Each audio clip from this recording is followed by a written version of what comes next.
structure of the collagen. What did he tell? He discovered the triple helical structure. This helps us in understanding the biomolecules and how they perform the different functions like digestion, excretion and all other things. So looking at the molecular level and going in deep into the cell structure will help us reveal many things and the functions it perform also. So thus the study of cells is very important in understanding the biological processes. So why do we study about cells? Study of cells helps in understanding the biological processes. Okay, so when we look at a cell in deep and we study about cell organelles and different functions they perform, and also how they confer themselves in various activities of the body. So for this we study about the cell. Before going into the study of cell, we'll look about a famous scientist. Here we study about the man called Gopala Samudram Narayana Ramachandran. Okay, who is in short known as G.N. Ramachandran. So he did his studies in the field of protein structure. He made studies in the field of protein structure and structural biology. Okay, so he contributed in discovering the triple helical structure of the collagen. What did he tell? He discovered the triple helical structure of the collagen. And also he developed the Ramachandran plot, which is going to describe about the conformations of protein. What did he develop? He developed Ramachandran plot, which is something used to describe conformations of proteins. Okay, he discovered the triple helical structure of collagen and also developed the Ramachandran plot to tell the conformations of protein. Okay, so this plot helps us in studying the folding and unfolding of the protein structures. He was born on 8th October 1922 in Kerala and he was studied in University of Madras. Okay. So the major things to remember about G.N. Ramachandran are his contributions. So he developed Ramachandran plot and he discovered the triple helical structure of collagen and also helped in studying the folding and unfolding of protein structures. Okay. So we'll start our discussion with a question that what makes an organism living and a non-living. So what differs an organism being a living organism and a non-living organism? Both of these exist around us. We see both living and non-living things around us. So what is the key distinguishing feature between both of them? That is the presence of cells. The presence of cells. So cells are present in the living organism. Cell is the basic unit of life that is present in all living organisms. So cell is the basic unit of life that is seen in all the living organisms. So we don't see any such arrangement in non-living organisms. So this is the key distinguishing feature between a living organism and a non-living organisms. So all the organisms around us are made of cells, but there are two categories of organisms that we see. Those are the unicellular organisms. We have the unicellular organisms and also the multicellular organisms.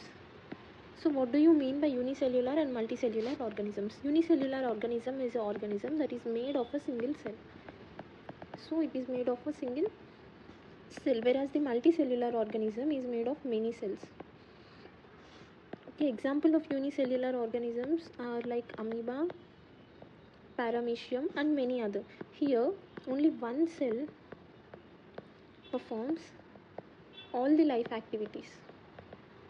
One cell performs all the life activities. Coming to the multicellular organisms, as there are many cells, the cells show division in labor. Cells show the division in labor. Example of multicellular organisms are all humans, animals, plants, majorly everything comes under the multicellular organisms only. See, like there's a room, and in the room a single person is living. So what will he do? He'll do all his works. He'll cook, he'll clean, he'll stay, and everything only a single person is going to do. But here there is a house, and a full family is living. So what do? They divide their work, and each person is assigned some work, and they do the same work. So in the same way, unicellular organism, only a single cell is going to perform all the life activities, whereas in multicellular organisms we see that there is a division of labor between the cells. Okay. So other important thing to remember is that even a complex multicellular organism will begin its life as a single cell. So before growing into a multicellular organism, all the complex organisms will start their life as a zygote. So they'll start their life as a single cell zygote. Now this single cell will develop into a multicellular complex organism. So we are telling that cell is the fundamental structural and functional unit of the life. But why are we considering cell to be the fundamental? Because a cell is something, so it can exist independently. It can exist independently and perform all the vital functions like metabolism, growth and reproduction. But any component, anything that is smaller than a complete cell, that is anything smaller than a complete cell, cannot survive independently. It can't survive independently. So we consider cell to be the fundamental unit of life, as it is the smallest thing that can survive and independently. Now let us see some historical discoveries in subject to cell. So in the discussion we need to first talk about Antony van Leeuwenhoek. So Antony van Leeuwenhoek is the person who first observed a living cell. He is the first person to observe a living cell. After this we will talk about a person called Robert Brown. So what did he do? Robert Brown is someone who discovered the nucleus. The nucleus is a very important cell organelle. We'll discuss about it now. And coming to the microscopy, previously we had only the light microscopes. Okay, but now there is an advancement in microscopes. Now we have electron microscopes.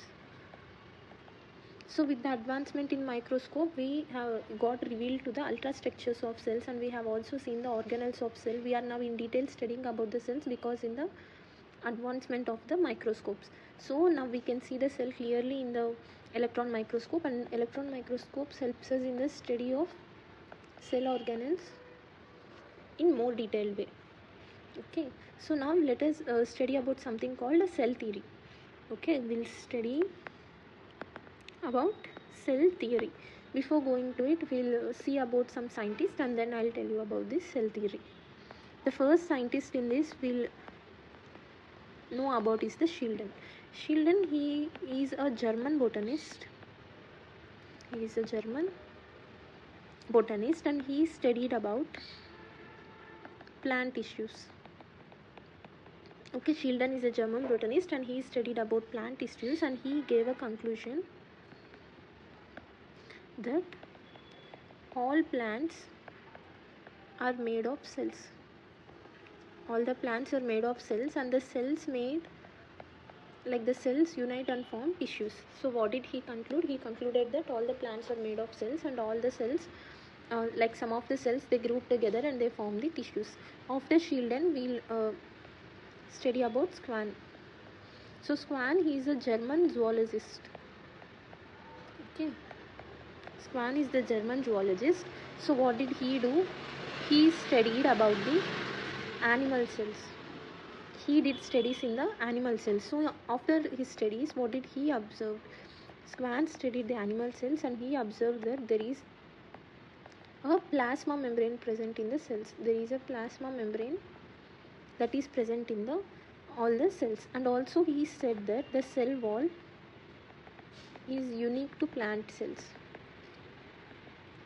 Presence of cell wall is the unique feature of plant cell. Who said these words? That Schwann said that the cell wall is unique feature of the plant cells. Remember, you may get confused that the botanist might tell about plant cells, so the plant cell wall is said by Schilden. No, Schwann, a German zoologist who discovered that cell wall is the unique feature of the plant cell. So now Schwann and Schilden, both of them together, they proposed the cell theory. Both of them together, they proposed cell theory. So what did they state in the cell theory? They said that the bodies of plants and animals are composed of cells and cell products. So all the plants and animals are made of cells and their cell products. This is the cell theory. Doubts stay uncleared. Hours of self-study, yet biology still feels confusing. Because sometimes you don't need more lectures, you need personal guidance. At Crack Mentors, students get live personalized online one-on-one biology classes with dedicated faculty support, personal doubt solving and focused improvement strategy.